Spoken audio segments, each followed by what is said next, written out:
Assalamu alaikum. Welcome to the Programming with Python course in lecture number 4. Today we discuss the lecture number 4 of the series of Python course. And last lecture we discussed the variables and data types in Python programming language, जिसमें हमने basic string data type discuss की थी और कई functions जो उसके ऊपर use कर सकते हैं हम पाइथन के अंदर, वो हमने एक्सप्लेन किए थे। और मुझे उम्मीद है कि आपने उसको प्रैक्टिस भी किया होगा अपने आईडीई के ऊपर। हम भी जब ये टॉपिक हमारा मुकम्मल हो जाएगा तो हम वहाँ पे प्रैक्टिस करेंगे। तो आज हम जो वेरिएबल्स और डाटा टाइप की जो नेक्स्ट चीज़ें रह गई हैं वो हम आज के लेक्चर में कंप्लीट करेंगे और फिर हम अगले लेक्चर में इसका एक प्रोजेक्ट भी डिस्कस करेंगे पाइथन में, जो वेरिएबल्स और डाटा टाइप्स के ऊपर बेस्ड होगा।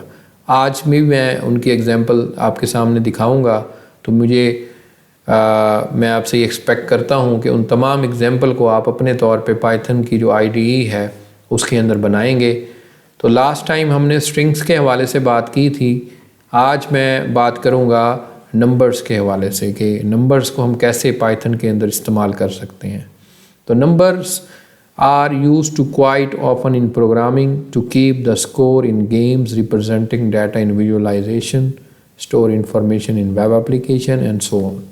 Basically numbers में हम जो कैलकुलेशन टाइप चीज़ें होती हैं वो हम स्टोर करते हैं, जैसे गेम्स के अंदर कैलकुलेशंस हो रही हैं या वेब के अंदर कैलकुलेशंस हो रही हैं, ये तो रियल बेस्ड हो गई। जैसे आप इंटीजर्स बनाते हैं C++ के प्रोग्राम में, उसमें इंटीजर स्टोर कर रहे हैं, फ्लोटिंग पॉइंट वैल्यू स्टोर कर रहे हैं, तो ये सारी चीज़ें हम नंबर्स के अंदर कवर करते हैं। Python treats the numbers in several different ways depending on how they are being used. Python के अंदर हम नंबर्स को कई तरह से ट्रीट कर सकते हैं। डिपेंड ये करता है, या हमारा जो इंटेंशन ये हो सकता है कि हम चाहते क्या हैं, हम किस तरह उस नंबर्स को कैलकुलेट करना चाहते हैं। Let's first look the how Python manages the integers because they are simplest to work with them. जैसे आपको मैं लास्ट लेक्चर में बता चुका हूँ कि कोई स्पेसिफिक टाइप नहीं है पाइथन के अंदर, जैसे इंट, फ्लोट वगैरह, डबल वगैरह जावा इसमें C++ में होते हैं, वैसे एज सच कोई स्पेसिफिक टाइप नहीं है, सब जेनेरिकली होता है। आप उस वेरिएबल में इंटीजर डाल दें, उस वेरिएबल में स्ट्रिंग डाल दें, तो पाइथन उसको वैसे ट्रीट करता है। तो ये बात हम ऑलरेडी एक्सप्लेन कर चुके हैं। तो यहाँ पे बेसिकली इंटीजर्स के साथ हम कैलकुलेशंस भी कर सकते हैं, जिसमें ऐड यानी अरिथमेटिक ऑपरेटर सारे यूज़ कर सकते हैं, subtract, minus, multiply, divide, modulus operator and so fourth. यहाँ पे मैंने अब आपको कोड दिखाना शुरू कर दिया। यहाँ पे ये पाइथन का कोड है, आप लिखेंगे 2 + 3, तो इसका आंसर क्या आएगा 5। इसी तरह इंटरप्रेटर है, आप ये स्टेटमेंट चलाएं 3 - 2, आंसर आएगा 1। तो इस तरह आप देखें कि ये काम हम डायरेक्टली C++ पे नहीं कर सकते, वहाँ ये मतलब किसी वेरिएबल में स्टोर होते, फिर जाके उनका हम उसको ऐड कर सकते थे। इस तरह 2 × 3 6 आंसर आएगा। तो इस तरह मुख्तलिफ एग्जांपल हैं। 3 / 2, इसका आंसर 1.5 आएगा। तो ये आप देख सकते हैं कि सिंपल आप ये कोड लिखते जाएं, 2 + 3 लिखें, फिर देखें उसका आंसर आ जाएगा आराम से। The terminal session the Python returns results the operation, यानी जो टर्मिनल सेशन होता है, यानी जब हम इंटरप्रेटर को यूज़ कर रहे होंगे तो उस जो भी हम स्टेटमेंट लिखेंगे वो प्रोसेस होगी और उसके अगेंस्ट जो रिज़ल्ट होगा वो हमें नज़र आ जाएगा। Python use the 2 multiplication symbol to represent the exponents notation। कैसे, जैसे कि यहाँ पे देखें, आपके सामने यहाँ पे देखें 2 मल्टीप्लाई सिंबल है। अब इसका आंसर जो है वो 9 आएगा। अब इसका मतलब ये है 3 × द पावर यानी 2, ये जो डबल मल्टीप्लाई से ज़ाहिर है पावर कह लें आप इसको, तो 3 की पावर 2 हो तो आंसर आता है 9। इसी तरह 3 की पावर 3 हो तो 27 आएगा आंसर। इसी तरह 10 की पावर 6 हो तो आंसर जो है वो इसका इस तरह तकरीबन ये 1 करोड़ के करीब चला गया, 10 लाख या 1 करोड़। तो इस तरह आप देख सकते हैं कि हम डबल मल्टीप्लाई की अलामत लगा के ये जो एक्सपोनेंट नोटेशंस होती हैं, यानी ये जो पावर वाली नोटेशंस होती हैं, इनको कवर कर सकते हैं। तो काफ़ी यूज़फुल मेथड है। मैं ये चाहूँगा कि आप इसकी प्रैक्टिस करें, हम भी अगले लेक्चर में करेंगे। Python support the order to operation 2, so can you simplify the multiply the operation in one expression. You can also use the parenthesis to modify the order of operations. तो ये सारी बात वही हो रही है कि आप parenthesis लगा के ऑर्डर भी बना सकते हैं, जैसे हम नॉर्मली दूसरी लैंग्वेजेस में कर सकते हैं, वही काम हम इस स्टेज पे भी कर सकते हैं।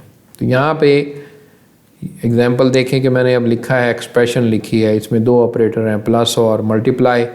तो सबसे पहले इसमें आपको पता है कि यहाँ प्रेसिडेंस और एसोसिएशन या एसोसिएविटी जिसको हम कहते हैं, ये चीज़ वही फॉलो होगी जो एक मैथमेटिक्स में होती है। पहले मल्टीप्लाई होगा, फिर जो है वो दो ऐड होगा। ऐसा नहीं कि पहले दो ऐड करके फिर मल्टीप्लाई होगा। इसमें अब देखें कि मैंने फोर्स कर दिया कि जी पहले ब्रैकेट वाला सॉल्व हो फिर मल्टीप्लाई हो, तो ये तो अब ब्रैकेट्स की वजह से इसकी जो प्रेसिडेंस है वो इनकी पहले होगी, बाद में होगी। तो यहाँ 20 आंसर आएगा। तो ये इंटीजर्स के साथ हो गया। अब फ्लोट्स के साथ क्या होगा? Python call any number with the decimal point is a call float, यानी जिसमें डेसिमल पॉइंट हो या फ्रैक्शनल पॉइंट हो उसको फ्लोट कहा जाता है। And this term is used to the most programming languages. It refers to the fact decimal point can appear at any position in the number. उसकी किसी भी पोजीशन के ऊपर आप जब ये फ्लोट पॉइंट यानी डेसिमल पॉइंट लगाएंगे तो वो बेसिकली इस चीज़ को ही जाहिर होगा कि वो फ्लोट नंबर है। Every programming language must carefully design to the properly manage the decimal numbers so the numbers behave appropriately no matter the decimal point appear. तो ये एग्जाम्पल से हम जाहिर करेंगे। For the most part you can decimal without worrying about they have behave. तो आप ये चीज़ से फोकस नहीं होता कि वो बिहेव कैसे करेंगे, आप इस किसी भी तरीके से उनको यूज़ कर सकते हैं। Simply enter the numbers and most likely the Python यहाँ पे लिखे, देखें मैंने 0.1 प्लस 0.2 लिखा, आंसर ये आया। फिर मैंने 0.2 लिखा, फिर 0.2 लिखा, इनको ऐड किया तो ये 0.4 आया। इस तरह मल्टीप्लाई भी ऐसे आएगा, डिवाइड भी करेंगे तो आंसर ऐसे आएगा। तो बिल्कुल सिंपल है, कोई ज़्यादा इसमें रॉकेट साइंस नहीं है कि जिसको हम आगे मतलब अपने जहन पे सवार करें। But aware of you can some time get a arbitrary number of decimal places in your answer. मिसाल के तौर पर यहाँ पे ये इक्वेशन है तो इसमें आंसर जो आएगा वो 0.30004 आएगा, क्योंकि इसमें डेसिमल प्लेसेस ज़्यादा हो गए हैं और इस तरह करेंगे तो ये आंसर आएगा। तो यहाँ पे इस तरह के एरर्स आ सकते हैं। एरर्स तो नहीं कहेंगे क्योंकि इसमें नंबर ऑफ डेसिमल प्लेसेस बहुत ज़्यादा हैं, यानी फ्लोटिंग पॉइंट मेरे ख्याल में ये 19 डेसिमल प्लेसेस होंगे, जैसे कि लॉन्ग डबल डाटा टाइप होती है C++ में।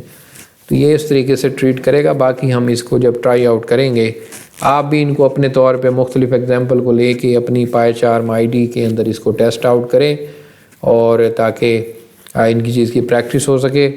हम भी अगले लेक्चर में यूज़ करेंगे। आगे हम देखेंगे कि avoid the type error with the str function. str function अब देखें कि इतना सिंपल नहीं होता पाइथन के अंदर भी चीज़ों को मतलब मैनिपुलेट करना। तो यहाँ पे हम एक एग्जांपल के ज़रिए ये चीज़ सॉल्व करेंगे कि you will want to use a variable value within a message. For example हमने अगर प्रिंट करना है समवन किसी की अगर बर्थडे है तो हमने प्रिंट करना है इस तरह। यहाँ आप देखें मैं ये चाह रहा हूँ कि मैंने एक वेरिएबल बनाया एज का, उसको 23 दे दिया तो ये तो डिफ़ाइन हो गया इंटीजर।